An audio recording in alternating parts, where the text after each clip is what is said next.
Well, welcome back for segment number 2 on this Thursday, August 5th of Lighting the Candle, A World That Works. We are having a remarkable conversation for your benefit and for ours. Believe you me, we get on these calls every single week so that the weekend is really a strong part of our life. We have a ball Thursday, Friday, and Saturday. So, why are we here for you in particular today? Well, we have a remarkable guest, Meredith Bell, and then one of our original founding panelists, Lisa Sheehan. And we've been batting around for the last half hour or so some concepts having to do with, I don't know, I guess we could call it being better listeners, being present. And in the last half hour, Meredith, you posed a question in response to a question that I asked you about your experience and your writings with teamwork and how that might be transferable, to communities and churches and governments and school systems and that sort of thing. And the question that you came up with was for people at home to kind of adopt this mentality of how can I be more present and available and open to the person that I'm with right now in terms of being a good listener? Is that a good paraphrase? Yeah, that's an excellent rephrase. So the question is, what do you do? With whom do you do it? And how do we take that remarkable stuff that you do and take it out to the world? I think a good place to start is with the people that are closest to us or that we have the most contact with, which would be our family members and the people that we work with, on our team or extended teams that we need to work with. And one of the things in thinking about something very practical that every single person on this call could do is to frame a question in their mind and take this question to each of those people who are important to them. And the question is this: what is one thing I could do differently that would allow your experience of working with me or living with me or interacting with me to be better? What's one thing I could do? Because we're not asking for criticism. We're looking at, to me, it in a positive way. We all have blind spots. And I think recognizing there are things we do that can annoy, or really tick off somebody else, and we don't even know that we're doing it. And so to be willing to ask that question and then stay open, and this is the key, is how do I receive that information? Whatever the person tells me, I need to be willing to set aside my ego and thank them, whatever they say. Thank them. And typically it'll be, oh, thank you for sharing that with me. I had no idea that was causing problems for you. Because usually when they bring up something like that, it is something we're really unaware of. And it could be something really small that we simply need to become more cognizant of when we're interacting with that person. And I'll give you a real example. This goes back years ago. My two partners are Denny and Paula. And Denny and I taught communication skills, right, to organizations way back. But he had a habit of interrupting Paula and me because he was either in a hurry or thought he knew what we were going to say, so he'd finish our sentence. And we all have had an individual or two who have done this to us. And we, obviously didn't like it. We didn't appreciate it. We we actually took offense to it, but we did also want to encourage and support him in changing his behavior. So we came up with a couple of things to be helpful. Now, in this case, he didn't ask us. We just thought, let us tell him what we'll do to help him out. And the first one was if we were in an in-person meeting and he started to jump in, we just held up our hand like a stop sign. And that was his cue. Whoops, I'm interrupting. And he'd catch himself because his intent was not to be disrespectful. He really wanted us to.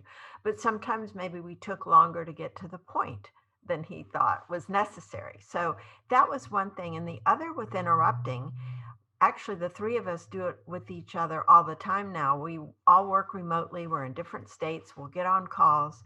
And especially if we've got creative ideas flowing, one of us will jump in and the other person who was speaking simply says, I wasn't done yet.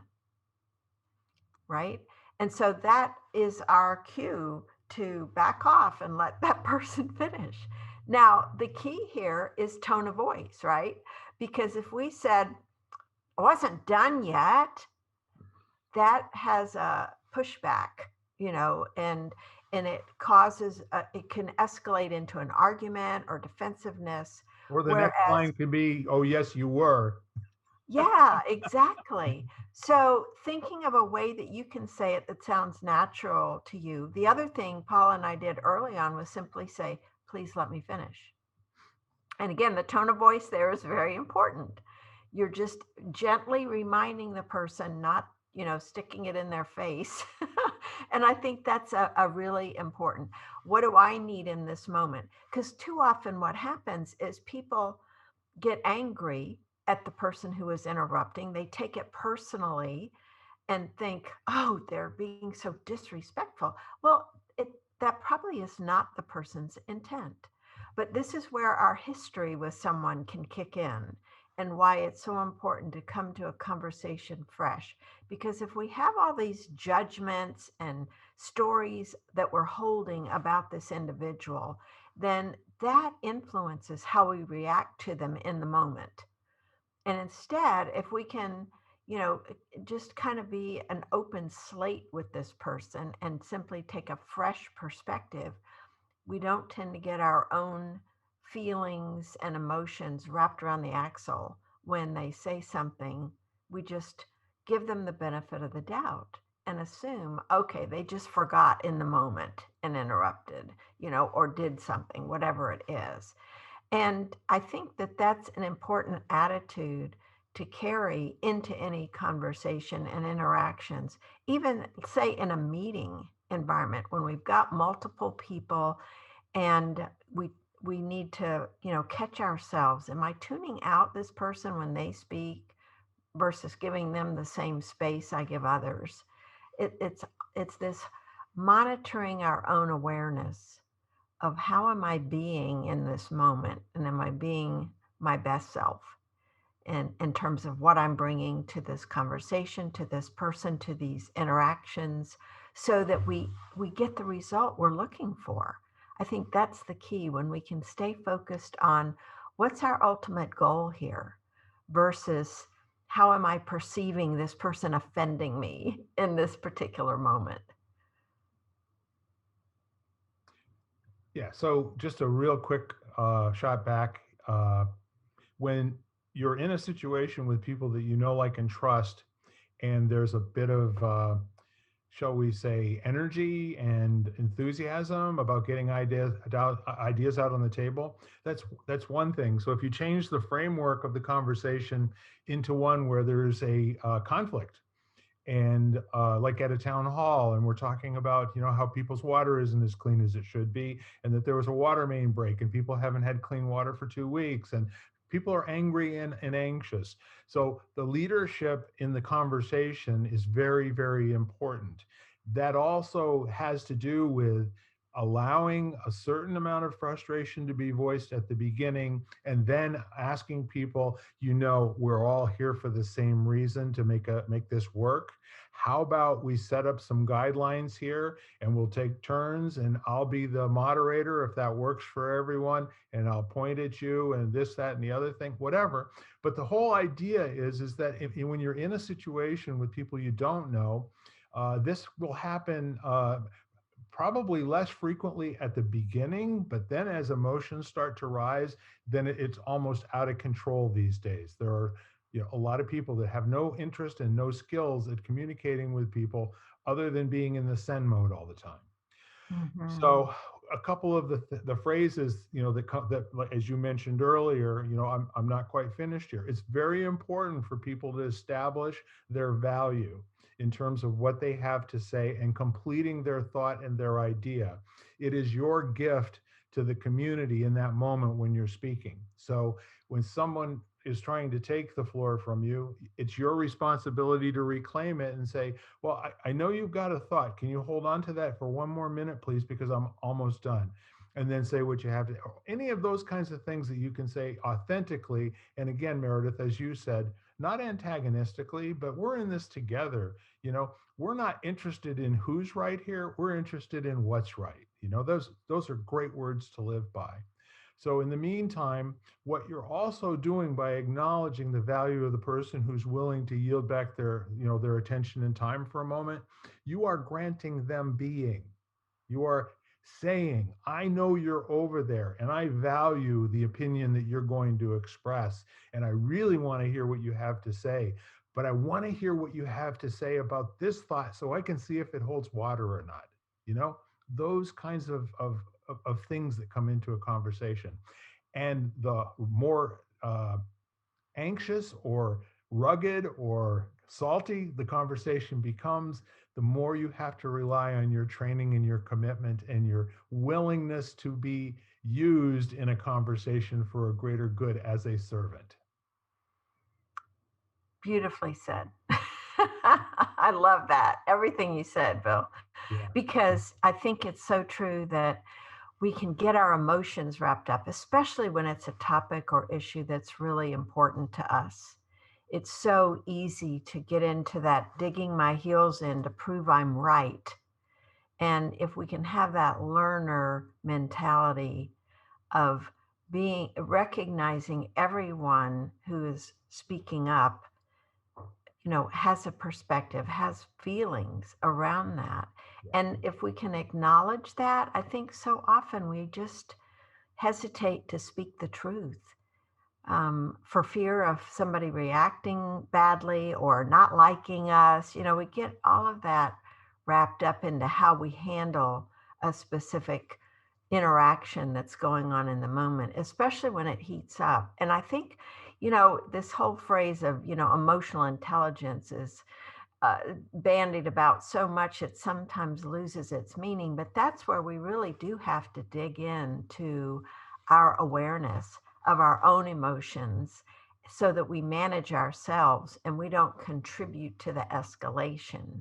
And instead, revert back to, if we lost it, that curiosity to learn, where is this person coming from? Because the more we diffuse their agitation or anger or whatever feelings they may be having by listening and not judging and not reacting negatively, the more it allows those feelings to dissipate. Yeah. And I think that's key. Well, see, that's the whole thing. If you want something to persist, resist it. If you want something to disappear, allow it to be fully present in its unabashed worst form. Just allow it to be. And that granting the being allows the thing to just no longer be where we're stuck in the conversation. We can move on from here. And the other thing that I was really kind of interested in, and where this is leading, the whole concept of when you get people who learn how to respect each other and demonstrate it in conversational technique at first, and it's a little bit awkward for people, I think, when they first start thinking in terms of, I got to listen to me and I got to listen to you and I got to keep my mind on. Well, it's easy if you remember to keep your eye on the prize. The goal is not to make a point. The goal is to make a difference. Otherwise, why are you there? Is there any reason that you would be there just to say things to somebody to make them feel bad and wrong and ugly? The truth is, no. No one really wants to do that, except for they got juice from doing it one time in college at a liberal arts college somewhere. And the next thing you know, this is just how people talk to each other, right? Well, I find that that's not right. I find that where we come to, these opportunities to have really in-depth conversations, there's nothing better than two people who want to find out something about the other person that the other person may not even know themselves. That's a great conversation to be in my opinion. Mm-hmm. And I like how Meredith started with the personal communications, the ones closest to you. Because I think, especially I know amongst people I know, you tend to talk over each other. It's just commonality. And then, so if you practice with them not doing that and being aware that you're interrupting them without them even have to say it, to be aware of your own interrupting ways. Mm-hmm. Because I think most of the time people are not only not listening to what the other person's saying, they're finishing their sentence in their head before they're even done with it. So, to stop doing that. Because I mean, I've talked about my dad before, but I had a tendency to think I knew what he was about to say. And I've stopped myself now to listen to the end of the sentence or paragraph, whatever he feels like divulging at the moment. And I'm usually not correct. And that there was a different point I could follow that we could definitely agree upon. So, there's definite good practice in doing it amongst yourself, the people that you feel closest to, and then it can transfer out, I think. Mm-hmm. Practice makes perfect, sort of. Well, and such good points that you've both been making. The flip side of someone wanting to argue with you is someone who comes to you and wants your opinion or wants you to solve a problem for them. So to me, another key aspect of communicating well is learning to ask good questions that cause the person to look within for the answers. Because as a parent, when we do that, we're helping our kids become more independent thinkers. Yeah. And resilient and self-reliant. And even at work, if we're in a role where we are a leader of others, whether it's a large group or one other person, if we're always feeling like we've got to provide them the answer, we've got to be the know-it-all, we're putting a lot of pressure on ourselves. But not only that, we are depriving that other person the opportunity to grow and learn and think for themselves. So there are lots of different kinds of questions you can ask when someone comes to you, but the fundamental one is, what do you think? Oh, well, how should I solve this problem? We've got this issue with this client or this, customer or a situation here. What should we do? What should we do? Well, what have you thought of so far? Or what options have you considered? And, any version of what do you think is great, and just asking it in different ways. If they persist, if they say, well, I don't know, that's why I came to you. Yeah. Well, You've got the five what I call the most powerful words in the English language: who, what, when, where, and how. Okay, so not why. Why is a stupid question. It's a fool's errand. Okay, it has nothing to do with anything. You ask somebody why they did something, they're going to give you an answer. They're going to make something up. It's not going to have anything to do with solving the situation. But I love what you said, and some of the other things that you can do with that. What do you think? What sounds best to you? That sort of an approach. You can go a little bit further and say, how is this like something else that you did well? In what ways does this have any kind of similarity, to what you were doing 2 or 3 weeks ago? Remember that one with, and you're doing the same thing, but you're also guiding them to the right part of the church to get to the pew where they actually should be. That's great. I love that. Yeah, there's so many different kinds of questions that we can ask. Yep. And then we can offer, our opinion or ideas. But the other thing I think people are sometimes hesitant to do, especially if they're in a leadership role, is to acknowledge that they don't know. Yeah. We're all afraid of looking bad or looking weak or, somebody taking advantage of us. There's all these things that go through our head. But the truth is, people respect us more when we're willing to admit, I don't know the answer to that. That's a great question. Let's think about what are some possibilities. Or if we've made a mistake, the hesitation to apologize because we think people will respect us less, when in fact, they already know we screwed up. And so the sooner we can own it, acknowledge it, apologize, see what can I do to make it right if there is something, that goes such a long way to accelerate trust, respect, and effective relationships where you get more things done. Yeah, I said just a little bit differently. The leader has a very important role, and many times that is to be the one who's not affected by poison so that they can be a poison eater.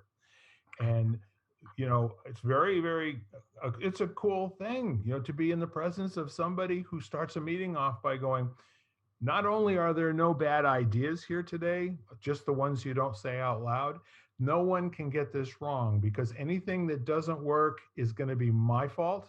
Anything that does work, y'all get the credit for it. And the best way to have that kind of conversation is not to leave it with that sentence and then behave differently, but to use 2 and 3 word, rejoinders to keep people going and ask for the next thing. And then what's next? And then what's next? So the whole idea being they're doing the work. They're actually just going into their own minds to come up with a thing they already knew was the solution when they came in to see you. And they either couldn't language it right at that moment, or they were afraid that the idea would not sound plausible or effective or something else where it's kind of risky to say it out loud. Hey, give them an invitation to take a chance. Mm-hmm. So now we've got these techniques that we're discussing. And in what ways are these transferable? You said from people that family members and that sort of thing, people that are around you all the time first. How are they transferable to groups, do you think? Any kind of group? Let's say we've got a group of people that are getting together to start a neighborhood revitalization zone. And there's 60 people that have shown up for it. And so how do you create an environment of freedom, to exchange ideas there and an openness, and at the same time not have, be solid complaints for a half hour or 45 minutes? Mm-hmm. How's that for Well, setting up a conversation? yeah. Well, I think a key element is acknowledging things up front, that we've got a large group here. It could quickly become unmanageable and we could end up everybody going away frustrated because we didn't get anything done. Yeah. So let's set some ground rules up front for how we're going to operate together that we can all agree to and abide by. And I'll take on the role of facilitator so that if somebody ends up deviating from those, most likely unintentionally, Sure. then I will take on the role of pulling them back in. And then just, come up with a few basic things, not a bunch of rules, but, what are some ways that we want to be with each other in terms of responding respectfully, giving somebody the opportunity to finish, giving everyone an opportunity to participate. Because one of the things that drives people crazy in a group is one person dominating. Yes. And usually that person has no awareness that they are doing that, or they don't care. They just want to keep saying their stuff. And so I think the person who is leading the group has to be willing to be strong, has to be willing to say some people aren't going to like the style, and that's okay, because I love what you said earlier, Bill, about we want the same thing. So agreeing up front, what is the outcome we're looking for? And so the process that's going to help us get there is if we do these things. And so reminding people about the reason for having a process is because of the result we want to get to, I think is huge to getting buy-in up front. Yeah. And then follow through as you're going through that time together. Yeah. Lisa, I know you've got some thoughts. I don't know what made me think of it. Well, I do know what made me think of it, but I just couldn't help that Zoom has done us some favors on different styles of communications, such as breaking people out into smaller groups where each one can speak their piece, and then either one person carries that message to the bigger room, that kind of thing. It just flew through my head when you were saying that, Meredith, about how people some people don't speak up and some people do, but how Zoom has kind of helped alleviate that situation. Mm-hmm. But just, I don't know how practical it would be, but something to that effect. Well, it's a collaborative way to do things, and the collaborative way can be an enhancement of the old authority figure way. And the authority figure way was the person who's in charge always has to have the right answer before the questions get asked. And as you said earlier, where we're going forward, especially if you live in a world where continuous improvement is really part of your makeup, you're always looking, where's the next, where's the next, flag on the hill for me to go after in terms of my own self-improvement or my own ability to to handle my world and my life in such a way that I am, collaborating and integrating with other people. So the really neat part of the collaboration mode is that uh, simply just honoring every idea as it's spoken. If you've got a way to capture, well, let's get that down. A little sticky note here, and or we'll have somebody write that on the whiteboard, and we want to be brief in how we're saying it. And again, it doesn't matter whose idea it is. All ideas are good, especially if we take the time to flesh them out. It's amazing what 4 or 5 words can do when it turns into a novel. You know, the inception, the fountainhead of the fountainhead of the fountainhead was a conversation with somebody that took less than 5 minutes. I don't know if you know that, but almost everything that has ever been done and changed was done as a result of someone in a conversation making a difference with that person and them saying, I got it now. This is my voice. This is what I need to say. I'm going to get this down on paper. And who knows if it was the first or the second or the 20th time. Mm-hmm. You know who Jordan Peterson is? Yes. I recommend, looking him up. Okay. And I'll tell you what, I'm not asking you to agree or disagree or anything of that nature, because he's almost like sticking Jello to the wall. He can argue for and against almost any topic or anything. But what he said really amazed me. He's now written, I don't know, a dozen books, 15, however many it is. He says each one of those words is rewritten at least a dozen to 20 times. It might even be more than that. Every single word is recalculated. How's this going to be listened to? I don't even know if I believe him when he says that, but I have to trust that there's integrity there and that his process is to be absolutely bulletproof and not accidentally have something go out there where someone has a different interpretation that he could explain his way out of. I can see why you would feel that way having read that sentence, but let me tell you what my intent was. And I'm very, very precise with my intent. I love the man and the way that he is precision oriented. And the redoing and the redoing and the redoing and the redoing until I can make this no better, That's really holding yourself to a very high standard. It certainly is. Yeah. And I'm sure, Lisa, with your work in publications, I'm curious what your thoughts are on that kind of intensity of getting it right. Well, words are between nonviolent communication, which is, I was thinking sometimes some of the things I've just said recently, like I absentmindedly said, oh, she's nothing.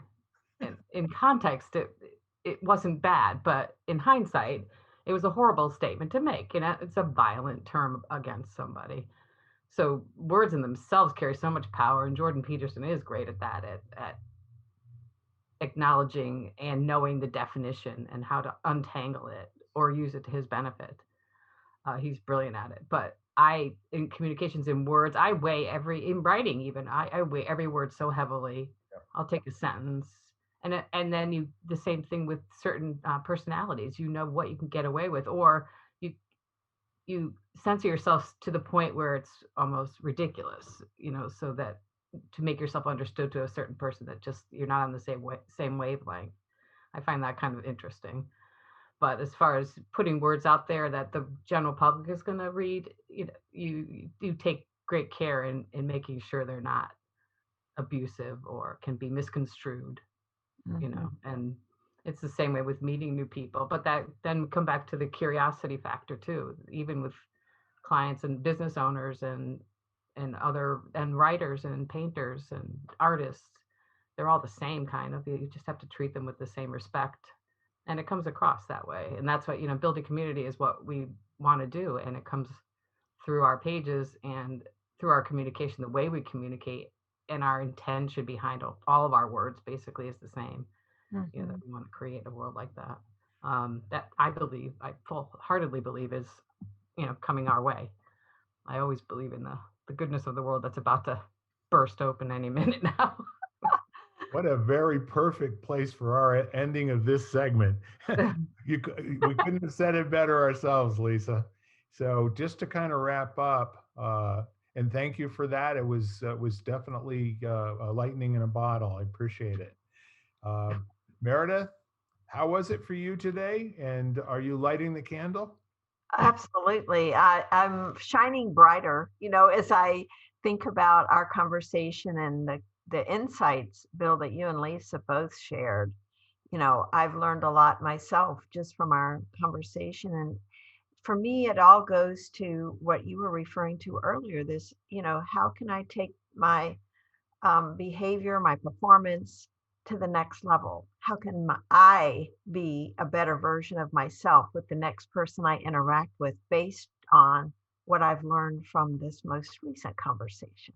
Yeah. So it was a great experience. I love what you all are doing to brighten the world through this show and just through the way you live your lives. It just comes across beautifully. So thank you.